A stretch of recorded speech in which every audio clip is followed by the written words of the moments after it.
नमस्कार दर्शकों, खबरों की खबर का सच कार्यक्रम में आप सभी का एक बार फिर से स्वागत है। आज की सोशल पड़ताल में हम बेटा और बेटी में किए जाने वाले भेदभाव पर चर्चा करेंगे और साथ ही जानेंगे कि आखिर समाज बेटा और बेटी में अंतर क्यों करता है और मन में कैसे मिटाएं बेटा बेटी में किए जाने वाले अंतर को।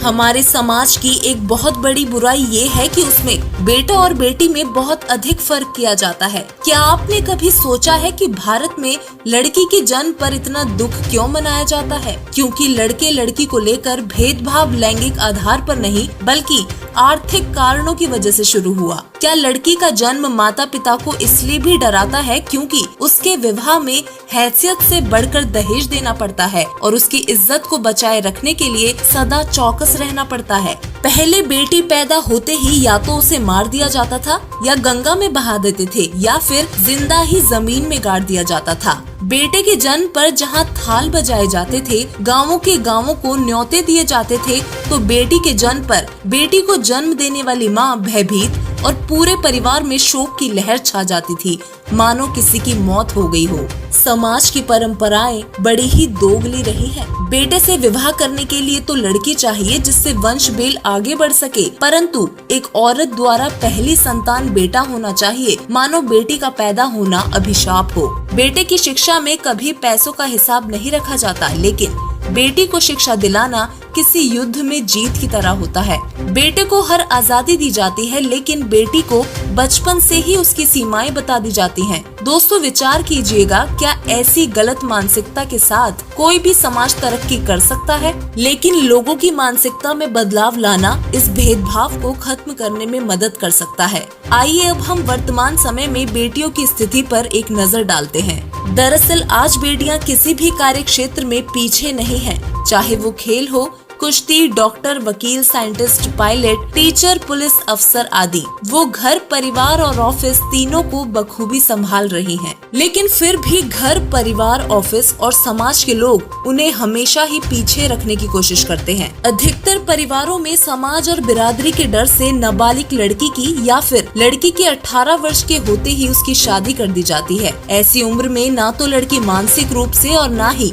शारीरिक रूप से इतनी समझदार हो पाती है कि वो घर, परिवार और बच्चों की जिम्मेदारी सही तरह से उठा सके। ऐसे समय पर लड़कियों की शादी के बाद यदि उसकी पहली संतान लड़की हो जाए तो माँ और बच्चा दोनों की जान के लिए परिवार वाले आफत ला देते हैं। अक्सर घरों में लड़कियों को तो घर के सभी काम सिखाए जाते हैं, लेकिन लड़कों को अपने आप पानी का गिलास भरकर पीने पर भी जोर नहीं दिया जाता। घर के पुरुष औरतों को अपने काबू में रखना अपना पौरुषत्व समझते हैं। बचपन से ही बेटियों को ये एहसास कराया जाता है कि वो पराई अमानत है। उन्हें जन्म से ही प्यार देने की बजाय बोझ समझा जाता है। कई परिवारों में तो बेटियां जिंदगी भर अपनेपन, प्यार और समानता के अधिकार को तरस जाती हैं। इज्जत और समाज के डर से माँ बाप बेटियों की इच्छाओं को दबा देते हैं। बहुत कम माँ बाप ऐसे होते हैं जो शुरू से ही बेटियों के मन की बात सुनते हैं, उन्हें बेटों जैसा लाड प्यार और दुलार देते हैं। कई परिवारों में तो ऐसा भी होता है कि जब बेटियां अपनी बात सामने रखती हैं तो उनकी बात सुनने की बजाय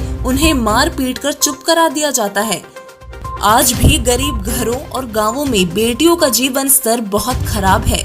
जहां एक ओर बेटियों को लक्ष्मी का रूप बताया जाता है, वहीं दूसरी ओर उन्हें दहेज के लालच में जला दिया जाता है। जबकि ये बात सच है कि भारत देश का नाम ऊंचा करने वाली अनेकों बेटियां हैं जिन्होंने हर परिस्थिति का डटकर सामना किया और समाज को सोचने पर मजबूर किया कि अब भेदभाव खत्म करो।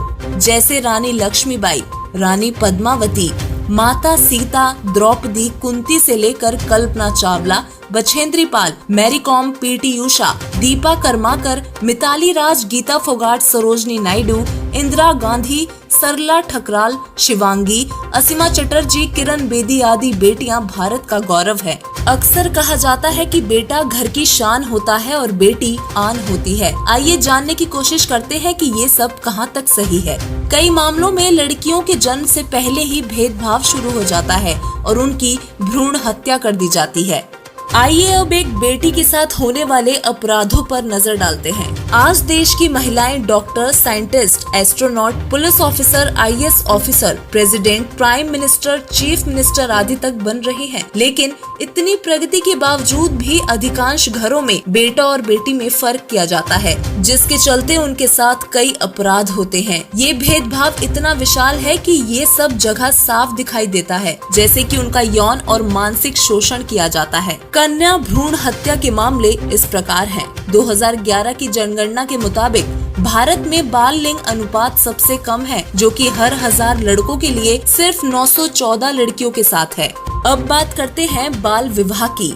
यूनिसेफ के आंकड़ों के मुताबिक दुनिया में हर 3 भारतीय लड़कियों में से एक बाल वधू है। 2011 की जनगणना के मुताबिक भारत में 15 साल से कम उम्र की 45 लाख से अधिक लड़कियां हैं जिनका बाल विवाह हुआ है। इनमें से 70% लड़कियों के 2 बच्चे हैं। एक रिपोर्ट के मुताबिक पिछले एक ही दशक में भारत में 1 करोड़ 20 लाख बाल विवाह हुए हैं। इसके बाद चलते हैं दहेज प्रथा की ओर। देश में हर 1 घंटे में 5 दहेज के मामले देखे जाते हैं व 1 बेटी की मौत देखी जाती है। आंकड़ों के मुताबिक साल 2012 से 2014 तक 24,771 बेटियों की दहेज के चलते मौत हो गई। एनसीआरबी की रिपोर्ट के मुताबिक महिलाओं के खिलाफ अपराध के दर्ज मामलों में हत्या, बलात्कार, दहेज हत्या, आत्महत्या के लोकसाना, एसिड हमले, महिलाओं के खिलाफ क्रूरता और अपहरण आदि शामिल है। साल 2017 में करीबन ऐसे 3,60,000 मामले दर्ज हुए थे।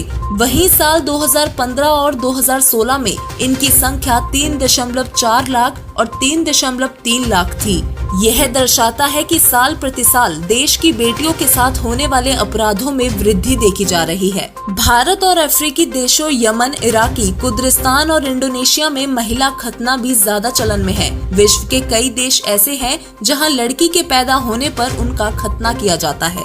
दुनिया भर में लगभग 20 करोड़ से ज्यादा महिलाओं का खतना हो चुका है, जिसे फीमेल जेनिटल म्यूटिलेशन कहा जाता है। आइए अब आध्यात्मिक दृष्टिकोण से जानने की कोशिश करते हैं कि बेटा बेटी में क्या अंतर होता है और इनमें भेदभाव करना कहां तक सही है। दोस्तों, पवित्र वेद, कुरान, बाइबल आदि गवाही देते हैं कि परमेश्वर ने सृष्टि की शुरुआत अपने ही स्वरूप अनुसार नर और नारी की उत्पत्ति से की है। परमेश्वर ने कभी अपनी संतानों में भेदभाव नहीं किया।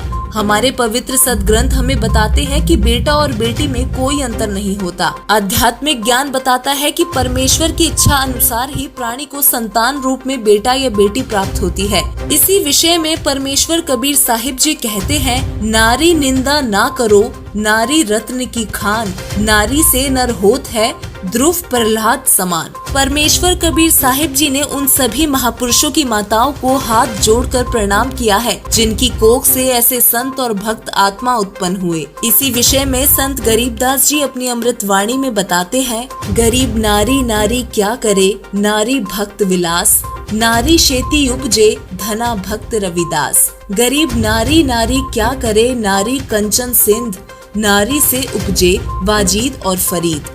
गरीब नारी नारी क्या करे, नारी नर की खान, नारी शेती उपजे, नानक पद निर्वाण। गरीब नारी नारी क्या करे, नारी निर्गुण नेश, नारी सेती उपजे, ब्रह्मा विष्णु महेश।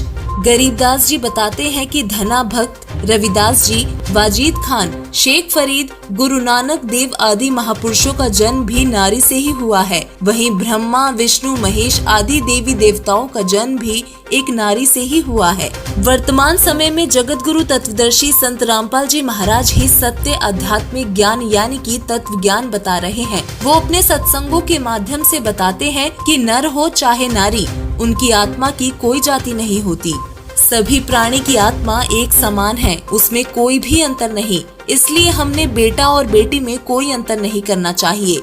संत रामपाल जी महाराज पूरे भारत देश में दहेज मुक्त अभियान चला रहे हैं, जिसके चलते बिना कोई फिजूल खर्चे किए सादगी पूर्ण महज 17 मिनट में जोड़ों के विवाह करवाए जाते हैं, जिन्हें रमैणी भी कहा जाता है। संत रामपाल जी महाराज जी के करोड़ों अनुयायी अपने गुरुजी के द्वारा बताए गए आध्यात्मिक ज्ञान के अनुसार बेटा व बेटी में कोई भी अंतर नहीं करते। वर्तमान में सभी माताओं और बहनों से ऐसे न्यूज की प्रार्थना है कि अपने बच्चों को भी आध्यात्मिक शिक्षा अवश्य दें, ताकि बड़े और बच्चे सभी समानता के अधिकार के साथ जी सकें। धन्यवाद।